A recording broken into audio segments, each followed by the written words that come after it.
Olá, eu sou a Marcele Dias, autora do livro A Forja do Amor. Eu sou psicóloga com pós-graduação em sexualidade, neuropsicologia e gestão de conflitos. Mas não é isso que me capacita a ajudar você no seu relacionamento. Eu sou casada há mais de 30 anos com o pastor Adilson Rogério. Nós temos um filho chamado Eduardo e nós passamos pela forja do amor. Nós trabalhamos com casais na nossa igreja e com famílias. E tudo isso com base na palavra do Senhor, que é o alicerce seguro para as nossas vidas. Esse livro nasceu de um projeto que Deus colocou no meu coração. Começou num grupo de WhatsApp com as minhas cunhadas, eu perguntando para Deus: Senhor, como eu posso ajudar elas que já estavam em torno de 15, 20 anos de casados, os filhos crescendo e aqueles casamentos já ficando meio sem graça, meio morno. E conversando com Deus, ele disse: conta para elas, divide com elas aquilo que eu estou fazendo na sua vida. E aí eu comecei a escrever devocionais, textão mesmo de WhatsApp, todos os dias, para mandar para esse grupo. Eu não tinha ideia do que Deus iria fazer, nem de como Deus iria fazer. Mas ao longo dos dias, conforme os dias foram passando, Deus foi dando o maná do dia. E nós fomos trabalhando temas como finanças, como sexualidade, como comunicação. E o tempo foi passando e eu pensando, bom, acho que eu já dei tudo que eu podia dar. E Deus continuou derramando graça. Foi quando nós colocamos o desafio: vamos chegar até 40 dias? E graças a Deus foi possível. Nós escrevemos 41 dias, porque tem um dia bônus especial. E quando terminou esse tempo, Deus fez tantas mudanças significativas na vida dessas mulheres que elas disseram: isso não pode ficar só pra gente. É tão precioso que a gente precisa compartilhar. Foi quando nós abrimos o grupo da família, praticamente, para outras mulheres, para as amigas entrarem. E aí foi quando Deus fez o primeiro milagre da multiplicação, porque na época um grupo de WhatsApp cabia 356, 57 mulheres, e esse grupo ele lotou em menos de uma hora. Foi quando eu tive que abrir o segundo grupo, o terceiro grupo e lotou, e eu comecei a ficar um pouquinho desesperada, pensando: Deus, como é que eu vou dar conta de todas essas mulheres? E aí eu conversei com as minhas mães, que são duas mulheres de fé e de oração, montamos um grupo de intercessão por esse trabalho e abri um quinto grupo só com líderes de mulheres de diversas denominações. E aí eu colocava a postagem nesse grupo de líderes e elas replicavam em outros tantos grupos de mulheres. Deus levou esse material, textão de WhatsApp, para diversos estados e países. Na sequência, eu gravei em áudio, foi uma solicitação delas, e isso foi para lugares inimagináveis, lugares que eu nunca imaginei que eu chegaria lá. Deus levou a minha voz. E foi assim que começou. A palavra forja é muito significativa, porque o aço ele é moldado no fogo, e ele é moldado à base de martelada. Aquece o aço, e aí aquele que vai fazer o material, fazer a espada, dá as marteladas para que aquele material possa tomar a forma que o criador daquilo que está sendo criado deseja que tenha. Então Deus, o nosso criador, planejou o casamento, homem e mulher, com uma conjunção carnal, onde os dois se tornam um, onde a presença de Deus é manifesta. E essa forja é o dia a dia. Quando as lutas, quando as dores, quando as doenças, quando a falta de dinheiro chega, bate a nossa porta, porque sim, sempre teremos aflições, porque Jesus disse isso, mas ele disse: tem de bom ânimo, porque eu venci o mundo. A palavra de Deus nos diz que quando passares pelas águas, elas não vão afogar você. Quando você passar pelo fogo, ele não vai te queimar. Isso quer dizer quando, é porque vai acontecer. Durante 30 anos do nosso casamento, houveram muitas situações de perda, de dor, de sofrimento, de luto, de depressão, de doença. Mas, durante todo esse tempo, o Senhor sempre esteve conosco, sempre foi o nosso sustento. E é assim com você também. Deus quer passar junto com você, porque Jesus diz: eis que estarei convosco todos os dias. Ele não disse que ele estaria com você só nos dias bons ou nos dias maus. Nós costumamos procurar a Deus muito quando o dia está mal, quando a forja está em temperatura muito alta. Mas Deus também quer ser procurado e encontrado por nós nos dias de bênção. Durante muitos anos, eu trabalhei com as mulheres nesses grupos de WhatsApp. E muitas foram as demandas porque eu informava elas, nós temos um grupo de intercessoras de plantão. Então, apesar do grupo ser fechado, onde eu colocava as mensagens e ninguém podia falar, porque senão vira aquele grupo de mulher, né? Bom dia, boa tarde, boa noite, versículo, música. Então eram grupos fechados. Mas elas tinham acesso ao meu número particular. E eu recebi muitas mensagens de mulheres compartilhando as suas dores comigo. E quanto mais eu recebia isso e passava para as intercessoras, e eu mesma intercedia, por cada processo, eu pude perceber o quão palavras simples podem ser bálsamo, podem ser remédio na vida de pessoas com problemas complicados. Então, o que eu percebi? Eu não inventei a roda. Quando você vê o livro, você vai ver vida real escrita aqui. Problemas reais enfrentados por mim e por você no dia a dia e explicado de uma forma descomplicada, porque tanto no livro quanto nos grupos ou até mesmo nas palestras que eu dou, eu costumo dizer que se eu falar e você não entender, você não vai colocar em prática. Então, eu procurei e procuro até hoje falar de um modo simples, para que a mulher mais culta e a mulher mais simples possam entender a palavra de Deus, porque o que eu faço aqui nada mais é do que pegar a palavra de Deus e explicar e aplicar para você, para que você possa ter uma vida melhor. Os maiores inimigos do casamento hoje são a comunicação, o que sempre foi, né? Porque mulheres falam A, homens entendem B, homens falam C, mulheres entendem D.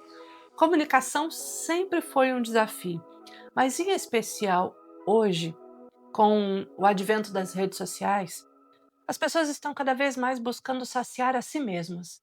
É o meu interesse, é o meu prazer, é o que eu quero. Isso entra em confronto com a palavra de Deus, porque a palavra de Deus nos ensina a carregar os fardos uns dos outros, a amar o próximo como a mim mesma. Então, sim, eu preciso me amar, sim, eu preciso cuidar de mim, sim, eu preciso defender os meus interesses, mas eu preciso amar o próximo como a mim mesma. Então, eu preciso cuidar dos seus interesses, eu preciso cuidar do seu bem-estar, da sua saúde, vibrar com as suas conquistas como se elas fossem minhas. Isso dentro do casamento também. O amor feminino passa pela admiração. Se ela não admira aquele homem, ela não consegue amar aquele homem. Então, um padrão que eu vejo muito recorrente é que o brilho dessa admiração que ela tinha por esse homem com o qual ela se casou vai se perdendo de acordo com as respostas que ele vai dando, as conquistas que ele vai deixando de fazer. Sabe os pequenos detalhes do casamento? Antes ele falava palavras carinhosas, agora não fala mais. Antes ele trazia uma florzinha que ele colhia no caminho, agora não traz mais.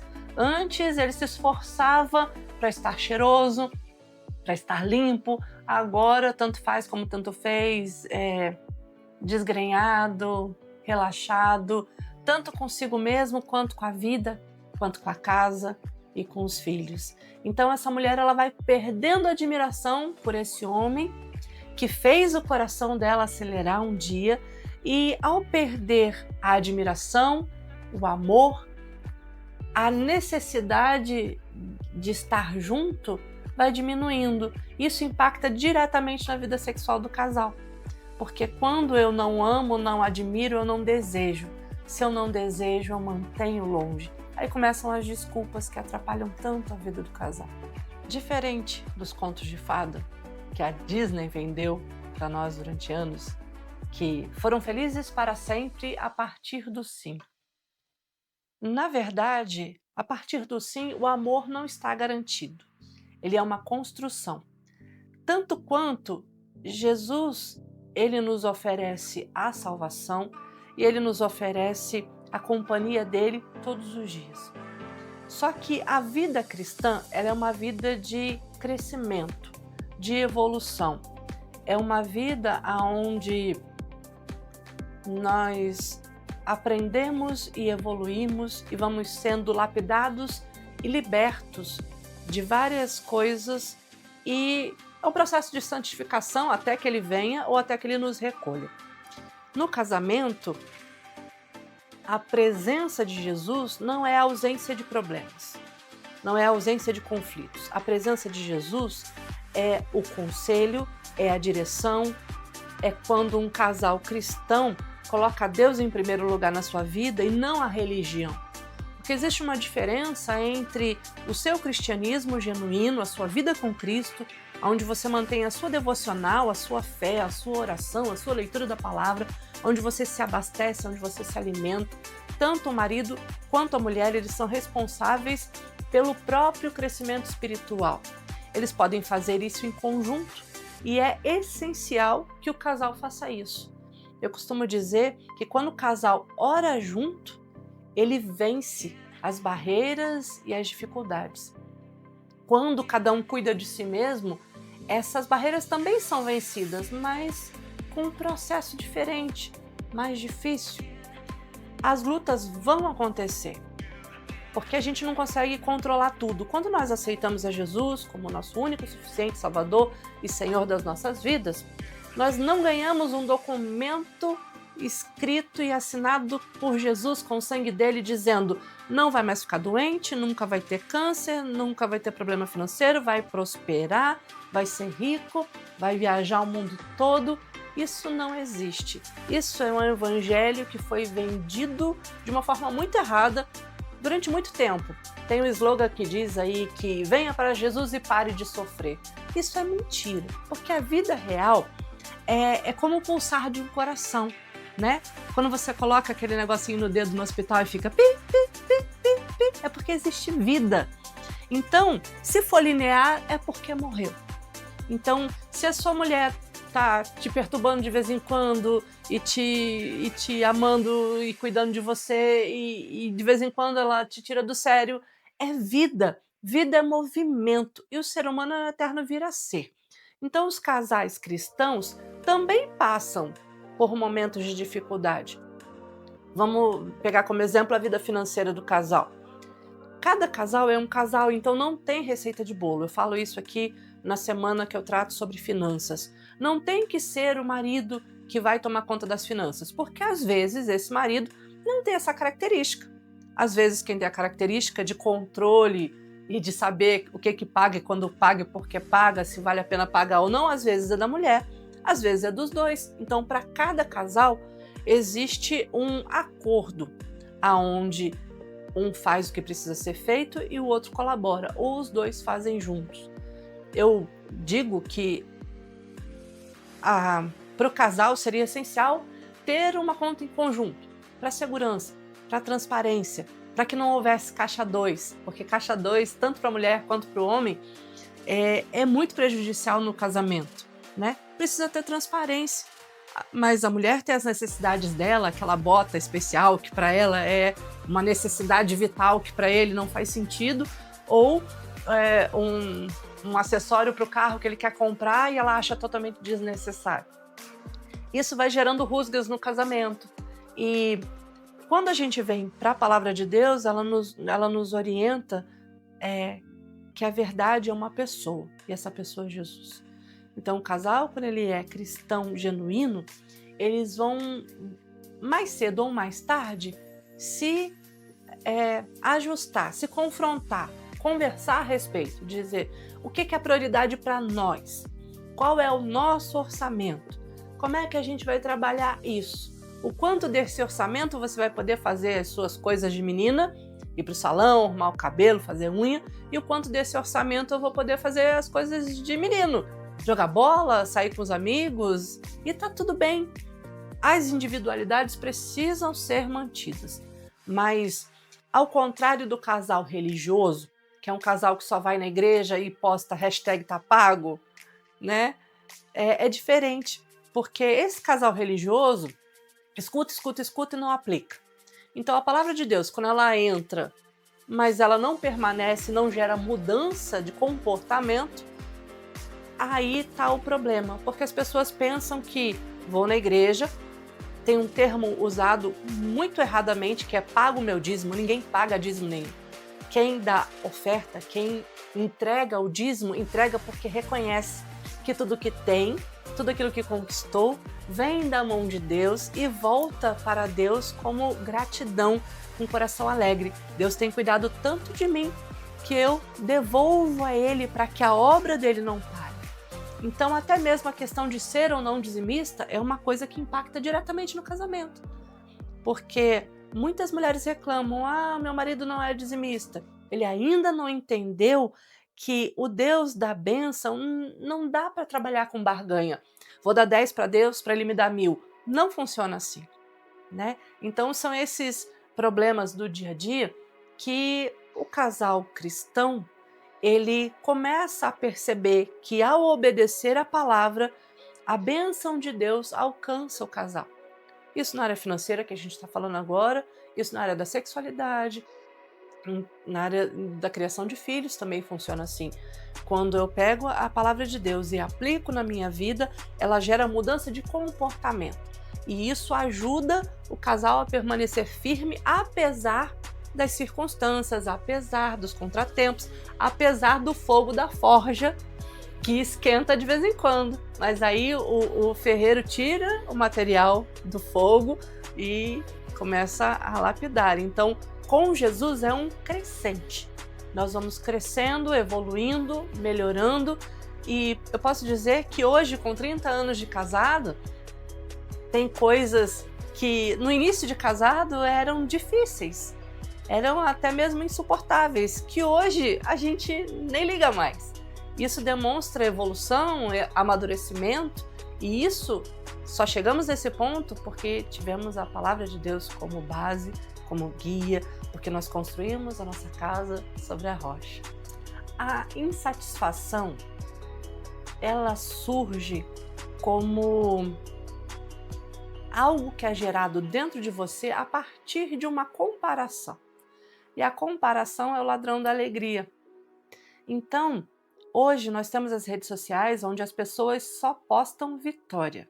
Só postam viagem, carro, pregação, louvor, eventos elaborados, lugares bonitos.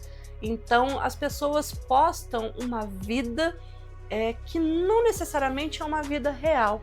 Elas postam ali que estão comendo aquele prato maravilhoso no restaurante renomado, mas às vezes elas não se olham na mesa.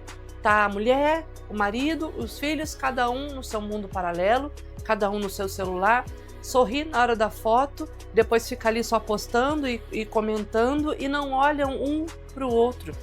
E nessa falta de olhar não tem troca. Então essa vida que é exibida nas redes sociais é uma vida que não necessariamente é uma vida real. E isso é adoecedor. Quando eu olho para a vida dos outros e a vida deles é boa e a minha não é, começa a gerar uma insatisfação dentro de mim. E essa insatisfação me leva a murmurar. E murmuração é pecado. Sabe por quê? Porque murmuração é uma reclamação. É um clamar duplicado daquilo que é ruim. É aquela coisa assim, tipo... Sabe essa reclamação pequenininha? É porque só eu que faço tudo, porque só eu isso, porque só eu aquilo, ninguém me escuta dentro dessa casa. Essa reclamaçãozinha de boca pequena, ela tira você do foco da gratidão. Por quê? Se tem copo sujo na pia, se tem prato sujo na pia, é porque tem gente morando dentro dessa casa, existe vida, e porque tem alimento. Então, grande parte daquilo que você tem como peso na sua vida é reflexo das bênçãos que você tem, porque um dia você pediu a Deus alguém para te amar, alguém para compartilhar a vida. E você tem pessoas morando dentro desse lar com você. Uma sala que não tem uma almofada fora do lugar, que não tem alguma coisa jogada pelos cantos, um livro, um caderno, é uma sala que não tem vida, é capa de revista, não é real. Vida real tem gente, tem vida, tem confronto. Eu não concordo 100% com as ideias do meu marido, assim como ele não concorda com as minhas ideias. O nosso padrão de pensamento é diferente. O cérebro dele funciona de uma maneira lógica, racional. O meu é mais emocional. E isso acontece aí na sua casa também. O padrão de pensamento é diferente, mas o desejo de agradar a Deus é o mesmo. O desejo de construir uma família feliz é o mesmo. Então, da onde vem a nossa satisfação? A satisfação vem de obedecer a Deus, a satisfação vem de ver o outro se realizando, ver o outro conquistando. A satisfação vem quando nós paramos de olhar para aquilo que nós não temos e passamos a dar valor àquilo que nós já conquistamos. O perdão, ele é uma escolha. Eu escolho perdoar. Perdão não é amnésia. E muitas pessoas confundem perdão com amnésia porque dizem assim: eu não consigo esquecer. Na verdade, dependendo da força, da gravidade, do sangramento que a ferida causou, você nunca, jamais vai esquecer. Uma traição, por exemplo, não é uma dor física como o abuso físico, quando alguém bate no outro exercendo uma força muito grande. A traição é uma dor emocional e uma dor muito, muito impactante e agressiva. É quando você deu o seu coração, quando você entregou de corpo e alma para alguém a sua confiança, o seu coração, os seus planos, os seus sonhos, e essa pessoa traiu essa confiança. É possível perdoar a traição, sim. Só que não é instantâneo. O perdão, ele é uma escolha racional em cima de uma emoção. Aí está a dificuldade, porque a emoção gera dor, gera sofrimento, e toda vez que você lembra daquilo que aconteceu, você revive aquela dor, aquele sentimento volta, o amargo na garganta volta com a mesma intensidade. Se você ficar alimentando esses pensamentos, isso vai crescendo como se tivesse sido ontem alguma coisa que a pessoa fez há 10 anos. Então, o perdão, ele acontece com um processo. Primeiro você escolhe perdoar. Depois você continua escolhendo perdoar. Como? Não alimentando pensamentos. Por exemplo, minha avó dizia que você não pode impedir que um passarinho voe sobre a sua cabeça, mas você pode impedir que ele faça ninho. Então, a lembrança vem e aí você intencionalmente escolhe: não vou pensar sobre isso, não vale a pena, não quero pensar sobre isso. Começo a pensar sobre outra coisa. Olho para uma flor e começo a concentrar nas cores dela, no cheiro dela, e desvio o foco do meu pensamento. E aos poucos, conforme o tempo vai passando, aquilo perde o poder de aprisionamento da sua alma. Então, não é ignorar, não é fingir que nada aconteceu, não é vamos esquecer o que aconteceu e seguir adiante com a nossa vida. Não funciona assim. É necessário que haja exposição da verdade. Sim, aconteceu. Aí a pessoa que cometeu o ato precisa reconhecer que errou, precisa confessar. A confissão, ela é libertadora e ela precisa querer mudar. E se ela demonstra que ela deseja mudar e que vai se esforçar para isso, a outra pessoa que foi ofendida escolhe oferecer o perdão. E os dois vão ter que caminhar juntos por uma estrada que de vez em quando vai ter uns pedregulhos, de vez em quando vai ter umas lombadas, de vez em quando vai ter uns buracos, mas um segura na mão do outro e não deixa cair. E depois, com o tempo, é que nem uma ferida que você fez no joelho porque você caiu da sua bicicleta. Caiu da bicicleta, ralou o joelho, sangrou e aí você teve que lavar aquele sangue, esfregar para tirar a sujeira, para não ficar nenhuma pedrinha, porque qualquer coisa que fique ali, quando começar a cura, vai infeccionar por baixo, aí vai ter que furar de novo, vai ter que botar aquele pus todo para fora, para poder lavar, limpar, colocar remédio, para que no decorrer do tempo, aquilo que seria um pus horroroso, dê lugar à reconstituição daquela pele. E aí vai vir, né, a casquinha. Quando você rala, quando você fere, vem a casquinha. A intenção, quando está muito recente, a casquinha começa a secar, começa a coçar. A intenção é você pegar assim e ficar futucando. Mas cada vez que você futuca, cada vez que você volta para aquele assunto, cada vez que você tem que mexer a respeito daquilo, a casquinha sai e sangra tudo de novo. Então, no processo inicial do perdão, você tem que se conter para não ficar jogando na cara do outro. Ah, eu fiz isso porque você fez aquilo. Então, calma, respira, deixa o tempo passar, dá tempo ao tempo, não fica revisitando o passado, não fica lançando em rosto. A Bíblia diz que o nosso inimigo é o nosso acusador. E Deus, quando nos perdoa, Ele não lança em rosto, isso quer dizer, Ele não joga na cara. Ele joga no mar do esquecimento aquilo que a gente fez e nos perdoa. Então é assim que nós precisamos fazer. Depois que expôs a verdade, depois que foi limpo, depois que já está no processo da restauração, que leva tempo. Quando você vê, aquela casquinha caiu naturalmente e eis que uma pele nova se formou. Só que ela é mais branquinha, ela é mais sensível, então você não pode ficar batendo porque vai machucar. Mas com o tempo, quando você olha, você assim, eita, eu não estava com machucado aqui? Cadê? Aí você tem que olhar bem de pertinho. Ah, foi aqui, olha aqui, tem uma marquinha. As marcas da traição, as marcas sempre ficam. Só que essa marca, ela vai fazer parte da sua história.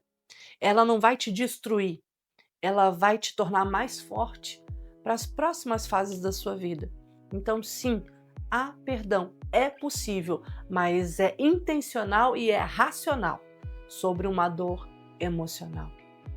Se Jesus nos perdoou, nós também podemos perdoar. Vai ser fácil? Não, mas vai ser possível. Com a ajuda de Deus, como o apóstolo Paulo dizia, na força que Cristo me dá, posso todas as coisas, inclusive perdoar. Quando Jesus foi questionado a respeito do divórcio, ele disse o seguinte, já tem lei para isso. Na lei de Moisés, disse que quando houvesse traição física, o homem ou a mulher podia ceder o divórcio. Então, esse é um assunto nevrálgico. Até onde eu devo insistir pelo meu casamento? Não tem resposta fácil, assim como não tem caminho fácil para isso. Jesus respondeu o seguinte, foi concedido, foi permitido por causa da dureza do coração de vocês. Sabe, quando nós decidimos lutar pelo nosso casamento, mesmo quando parece que ele já está na UTI, Deus abençoa. Sabe por quê? Porque a palavra nos diz que o homem é santificado pela esposa quando ele não é temente a Deus. Vou repetir. O homem é santificado pela esposa temente a Deus. Um homem, quando ele não cuida da sua mulher, quando ele não dá a assistência que ela merece, a Bíblia diz que as orações dele são interrompidas. Existem muitos problemas, principalmente nos dias atuais, que levam maridos e mulheres a desistirem do casamento, a desistirem da aliança, a quebrarem a aliança. E muitos são os estímulos da sociedade moderna que diz, abandona esse traste, isso aí não vai parar de beber nunca. Mas sabe, Deus acredita em você, Deus acredita no seu marido.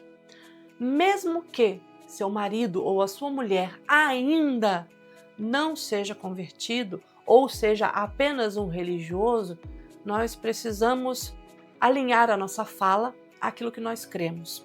Meu marido não é um drogado, não é um bêbado, não é um perdido. Meu marido está cativo da droga, da bebida, da pornografia, do vício em jogo. Ou a minha esposa não é uma mulher promíscua, ela está numa prática inadequada. A minha mulher, ela não é burra, ela está num momento difícil da vida dela, que ela não está conseguindo entender, elaborar. O problema é que nós rotulamos as pessoas. Se a pessoa bebe, ela é um bêbado. Se ela fuma, ela é um fumante. Deus não nos vê pelos rótulos que colocam em nós. Deus nos vê como indivíduos, pessoas altamente amadas por Ele, desejados por Ele. Então, quando nós alinhamos a nossa fala, a nossa fé, meu marido ainda está longe dos caminhos do Senhor, mas em breve ele será salvo e totalmente transformado. A minha esposa ainda tem comportamentos inadequados na questão financeira, mas ela vai ser liberta da escravidão, dessa necessidade de compra compulsiva que ela tem, porque Jesus vai fortalecer ela. Entendeu? Quando nós alinhamos a nossa fala, a fé que nós dizemos que temos, Deus traz à existência as coisas que não são como se já fossem. Então, nós precisamos tomar posse da palavra de Deus e colocá-la em prática. Porque quando nós aceitamos que algo morreu, então está na hora de fazer o velório. Só que o divórcio, ele existe e ele foi concedido por causa da dureza do coração do homem quando é pego em adultério. Só que hoje parece mais em vez de ser uma porta de escape para que a pessoa saia de um relacionamento tóxico onde ela não é respeitada ou respeitado, para que ela saia de um relacionamento onde sim, ela pode morrer, porque hoje nós temos muitos acontecimentos de feminicídio, onde a mulher vai se sujeitando, quando ela vê, ela perde a vida. Por quê? Porque não observou o limite. Então, a violência física, psicológica, espiritual, existe todo um combo de coisas que sinalizam, sai fora dessa. Sim, o divórcio é uma porta que pode e precisa ser usada em certos casos. Sim, se o marido abusa fisicamente, se ele abusa sexualmente, se ele abusa psicologicamente, se ele oprime e se ele coloca a mulher num cativeiro, sim, existe uma porta chamada divórcio possível. Só que essa porta, ela não é essa porta giratória que as pessoas já entram num casamento dizendo assim, se não der certo eu separo. Aí no primeiro perrengue financeiro que tiver, vou procurar outro. Gente, trocar de esposa, trocar de marido, não vai resolver o problema. Então, você precisa investir. Invista no seu casamento enquanto você entender que esse relacionamento está momentaneamente ruim, mas ele pode ser melhor. Não o casamento idealizado, aquele casamento de capa de revista, onde todo mundo sorri o tempo todo, mas o casamento real, verdadeiro, possível, cheio de amor, cheio de perdão, cheio de alegria, cheio de choro, cheio de compartilhamento. Então, esse livro, A Forja do Amor, vai te ajudar nesse processo. Conforme você vai lendo, você vai vendo que existem atitudes que você pode tomar que vão resgatar o sentimento do amor, essa conexão que se perdeu, porque às vezes nós estamos abrindo mão do nosso casamento e da nossa família por coisas muito pequenas, por coisas que às vezes são insignificantes. Às vezes um pequeno ajuste pode fazer toda a diferença. Então não abra mão do seu casamento se não for algo realmente muito pesado, muito ruim e que coloque sua vida em risco. Cuide do seu casamento. Deus pode e quer fazer a obra dele na sua casa. Ele quer reconectar vocês. Ele é um Deus de amor. Ele é amor. Ele é a fonte do amor. Ele é a fonte da vida. Então é possível, sim, restaurar o casamento. Mas o problema é que a gente sempre fica esperando que o outro melhore, que o outro mude.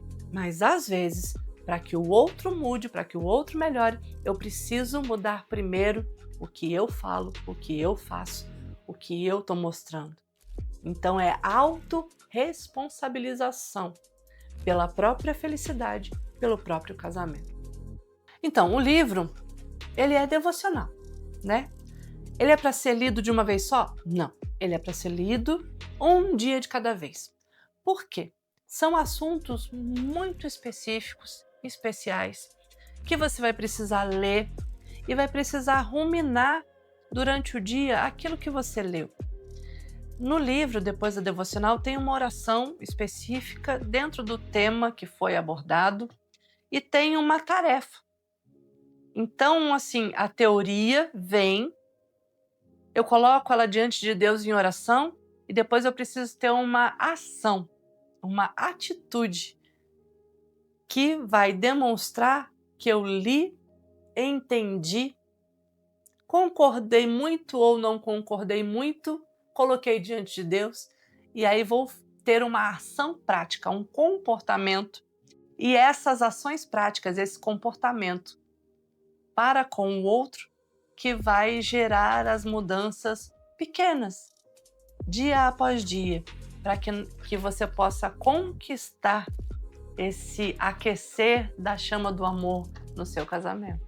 Na primeira semana, eu falo de que é necessário ser intencional.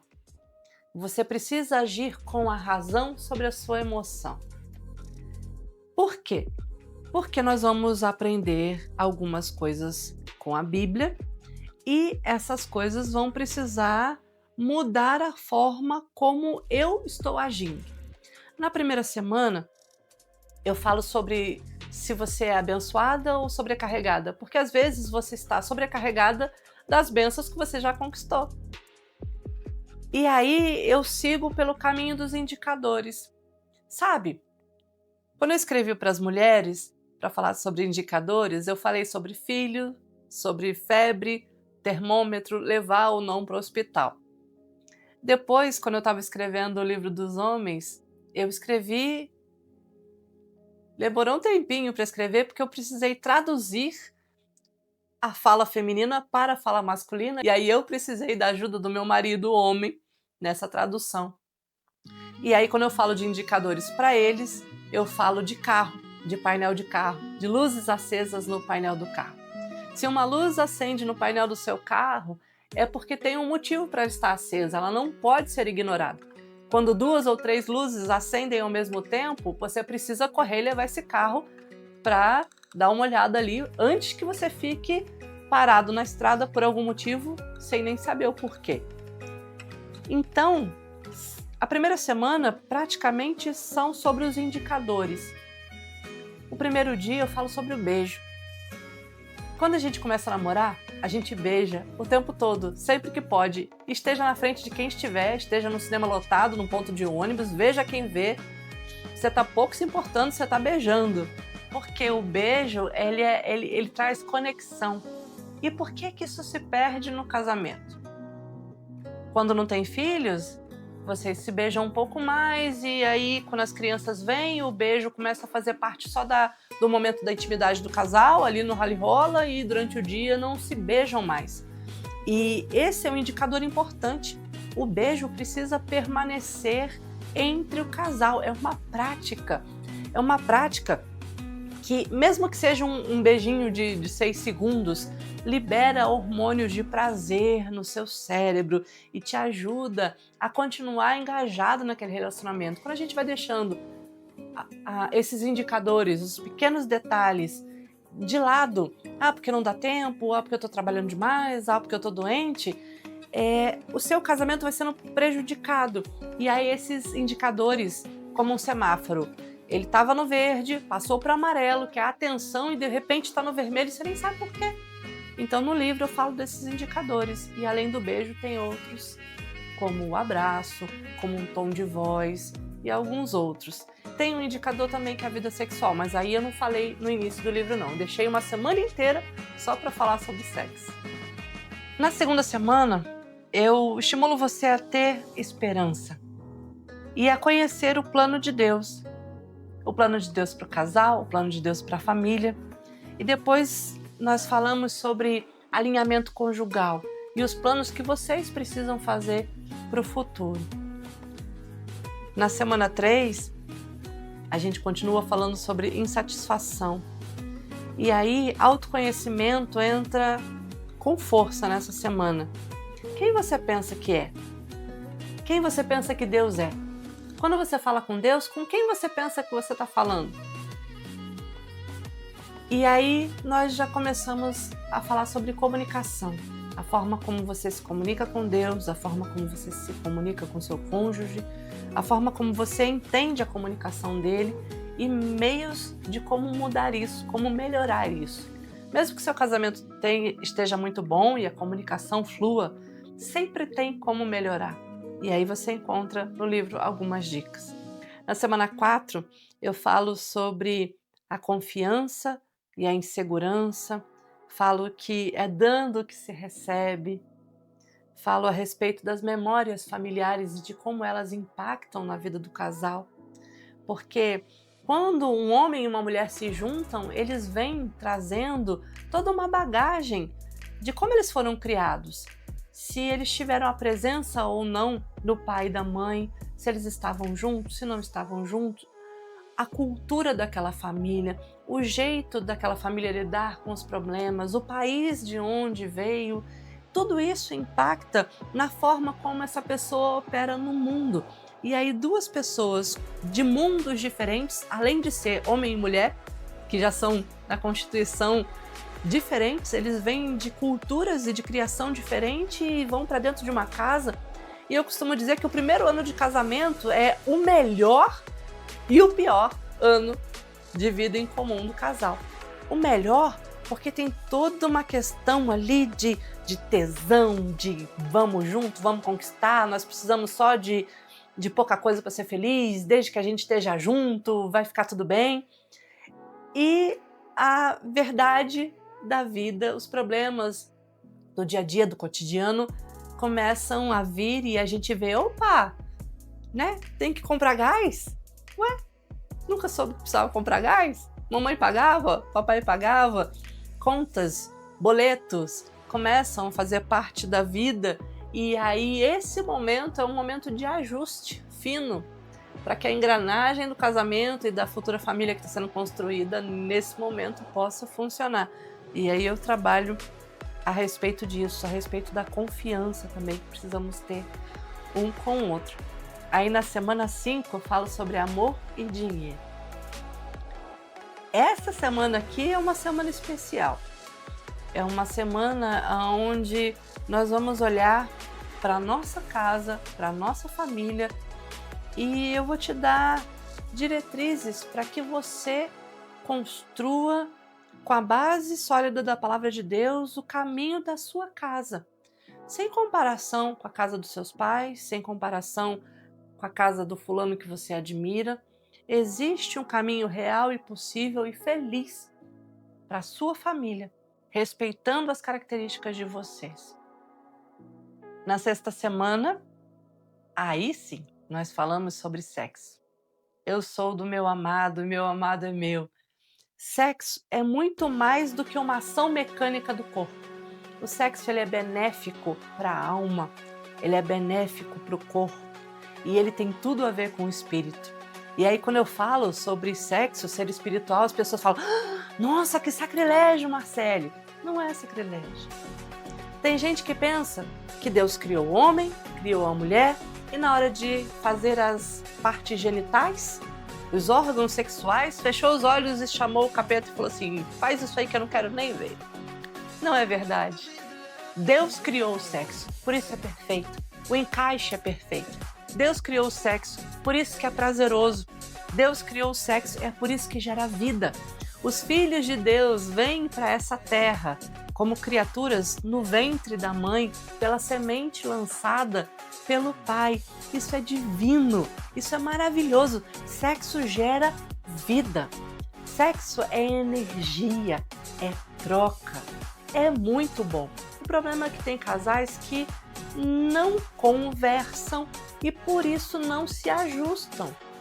E tem todo um problema da cultura atual, no Brasil de modo especial, que a sexualidade dos meninos e das meninas se dá vindo de pornografia. Pornografia é uma coisa que não é real.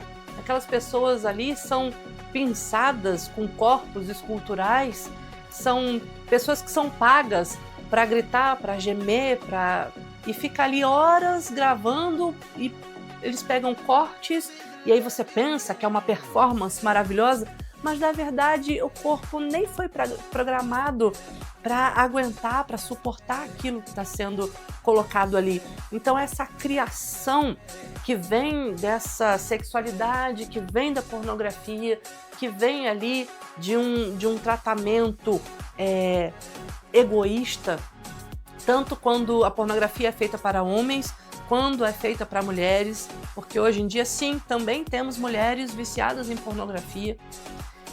Isso tudo torna a pessoa infeliz na sua relação conjugal, porque ela se compara, tanto o homem na sua performance quanto a mulher, porque ela pensa, eu não sinto prazer, eu não sinto alegria. Então existem formas de se aprender a ter prazer com o outro, através de estímulos. Tem gente que acha que o prazer feminino ele vem ali só da área genital. Isso é mentira do inferno. Existem diversas áreas erógenas no corpo da mulher que precisam ser exploradas antes de uma penetração que não é necessariamente horas a fio. Não! Existe toda uma compreensão de que o corpo da mulher ele precisa ser aquecido. E não só na hora do bem-estar do casal. Para você ter uma conjunção carnal satisfatória à noite, quando você for dormir, você tem que começar ela de manhã. Tem que ter beijo de manhã, tem que ter carinho durante o dia, tem que ter uma mensagem de "Ei, tá tudo bem com você?", tem que ter uma mensagem de "Amor, fiz um bolo para você, quando você chegar em casa tem um cafezinho especial". Tem que ter esse aquecimento. E aí quando vocês dois estiverem juntos, vocês vão se acariciar, aproveitar o momento e aí quando o seu corpo se encaixar perfeitamente no corpo do seu cônjuge, haverá uma conexão espiritual, onde os dois se tornam um inteiro, um completo. Deus abençoa quando um homem e uma mulher se juntam. Deus está presente, Deus tem alegria, Deus sente prazer em ver você feliz. E Ele fez isso como um presente para você, um presente para sua esposa. Então, nós precisamos olhar para o sexo com esse entendimento de que foi Deus que fez e que é por isso que é muito bom. Eu recebi vários testemunhos, principalmente da parte da sexualidade, porque existe muito tabu com respeito ao sexo e à sexualidade, que são coisas diferentes.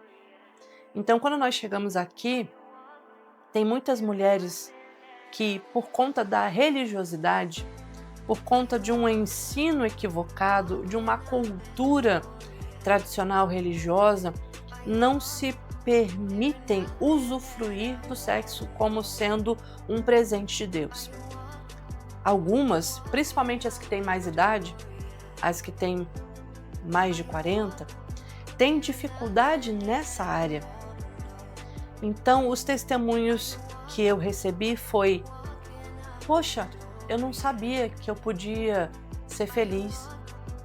Eu fui liberta quando você disse que o sexo é presente de Deus, então eu gosto de sexo, mas sempre me senti pecadora, porque eu aprendi que eu não podia gostar disso porque isso era sujo. Tem mulheres que disseram: eu fui liberta, porque eu aprendi a vida toda que sexo era para procriação, e depois que eu tive meus filhos, eu não queria nem mais que meu marido me tocasse, porque eu achava aquilo chato, mecânico, sujo. Então, saber que eu fui instrumento de Deus através de um diálogo claro e simples, ajudar essa mulher a resgatar a sexualidade, porque sim, existe casamento não é... O foco principal do casamento não é o sexo. O casamento, sim, ele é feito de cumplicidade, ele é feito de amor, ele é feito de romance, ele é feito de cuidado, ele é feito de carinho, mas ele também é feito de sexo. Quando um casal não se conecta sexualmente, o casamento acaba, vira amizade. E é por isso que hoje tem um movimento chamado de divórcio cinza. Porque quando os filhos crescem e vão ter as próprias vidas, fica o casal. O ninho fica vazio, fica o casal, um olha para o outro, não se reconhece, porque não tem relacionamento, não tem afinidade, não tem amizade, não tem diálogo. E aí cada um vai para o seu lado, porque tem uma desculpa de agora eu mereço ser feliz. Como se tudo que viveu com a família, dali para trás, não fosse felicidade. Então, esse é um ponto muito específico, que eu tive muito retorno positivo a respeito do livro. Outra parte do livro que eu também tive bastante retorno foi a questão de amor e dinheiro. Por quê?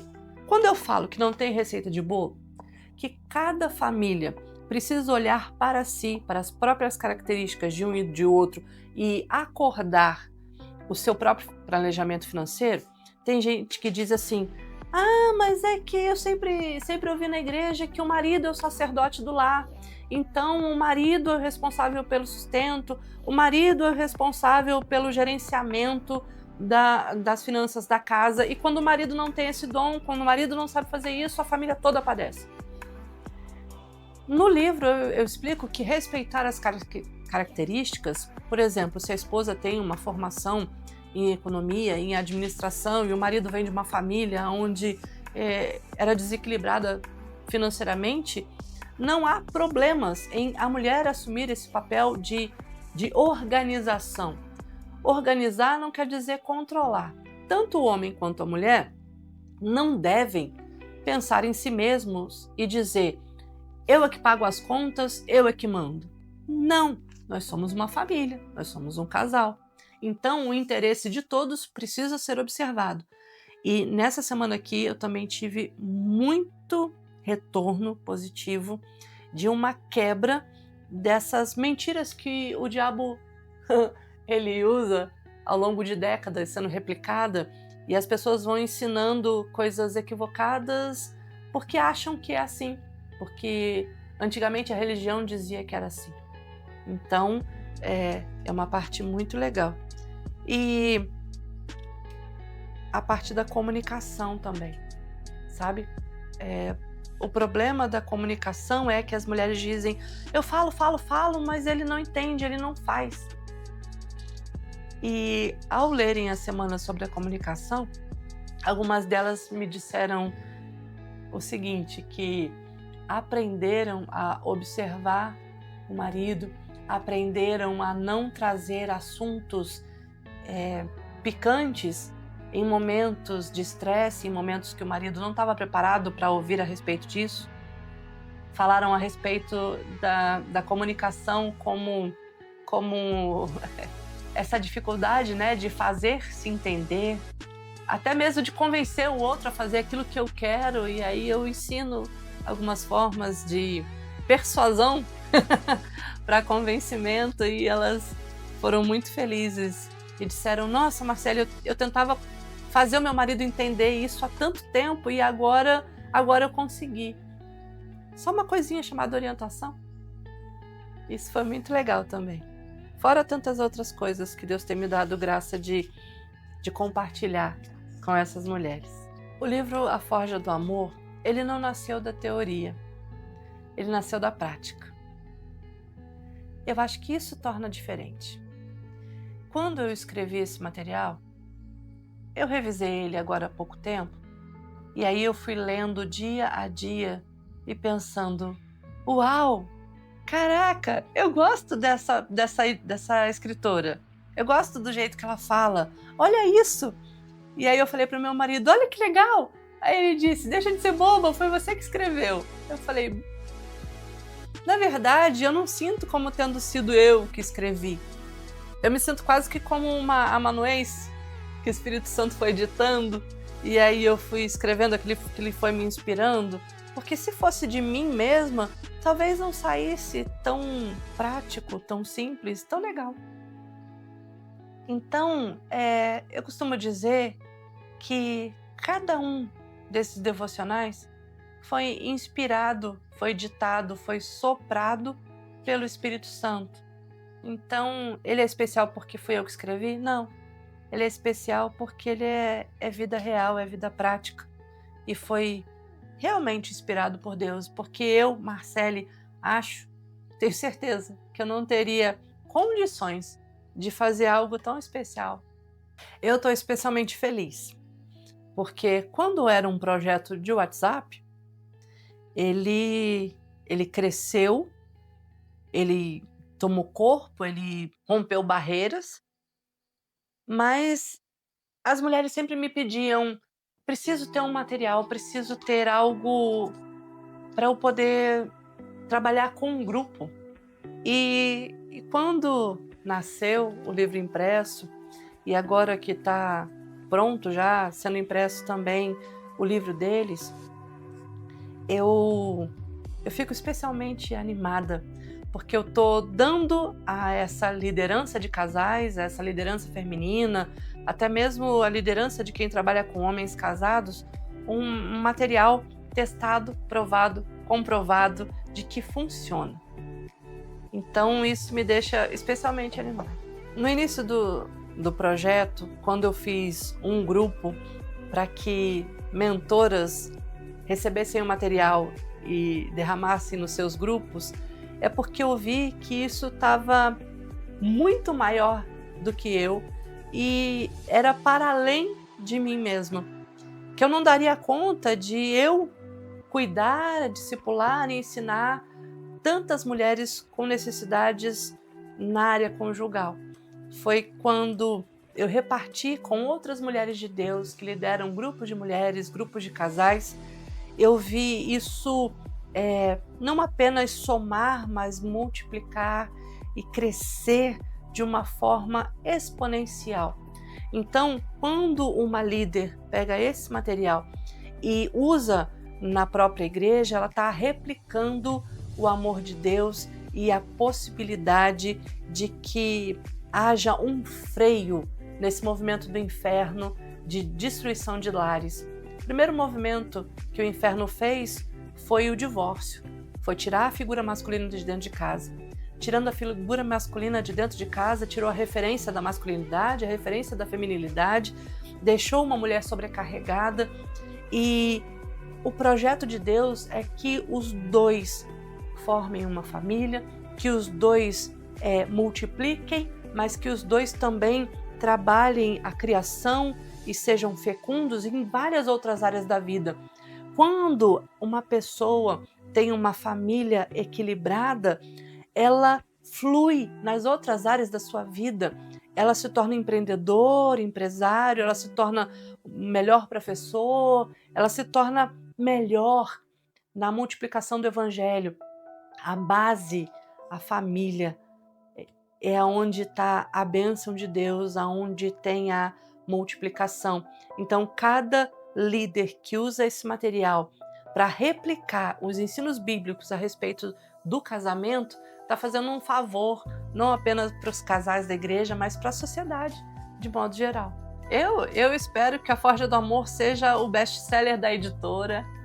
Eu espero que esse material chegue de uma forma ousada falando, a todos os lares que estiverem passando por um momento de, não necessariamente um momento ruim, mas um momento de mornidão. Porque tem casamentos que começam muito bem e continuam bons, mas caem num marasmo, numa mornidão, 15, 20 anos de casados, e eu espero que esse material venha como um acendedor, que venha lembrar para o casal do porquê que eles estão juntos, que é para além deles, mas também é para o bem deles. Que esse livro aqueça o casamento a tal ponto que os outros olhem e digam assim: o que aconteceu no casamento de vocês? Eu quero isso para o meu também. E isso possa ser exponencial. Que a alegria do amor, de viver a vida comum em conjunto, homem e mulher, seja amplamente acessível a todos aqueles que amam. Tanto quanto um casamento que é bom pode melhorar, um casamento que está momentaneamente ruim por causa de coisas que foram feitas ou por causa de coisas que deveriam ter sido feitas e deixou-se de fazer. Esse casamento tem esperança. Sabe por quê? Porque família é projeto de Deus. Deus criou homem e mulher. Deus deu a mulher de presente para o homem. E a expectativa de Deus é que vocês sejam felizes. Mas a sociedade quer roubar, matar e destruir isso. Por quê? Porque o mundo jaz no maligno. Mas a palavra de Deus, nela você encontra cura. Nela você encontra esperança. Deus é amor. E ao se conectar com Deus de amor, você começa a transbordar o amor de Deus. Isso faz toda a diferença. Tenha esperança, porque tudo é possível ao que crê. Você que está em crise no seu casamento, invista no seu casamento. Compre a Forja do Amor. Faça cada dia exatamente como está escrito aqui. Ore ao Senhor, coloque a Deus em primeiro lugar e todas as outras coisas vos serão acrescentadas. Busque a Deus em primeiro lugar, faça o que precisa ser feito, tenha ações intencionais direcionadas pela palavra de Deus e depois de 40 dias eu duvido que não haja mudança no seu casamento. Depois de 40 dias eu desafio você a me contar o que Deus fez no seu casamento. O seu casamento e a sua alegria conjugal não é sobre você. É sobre o Deus que te criou e te forjou para ser, para gerar, para viver uma vida abundante nessa terra.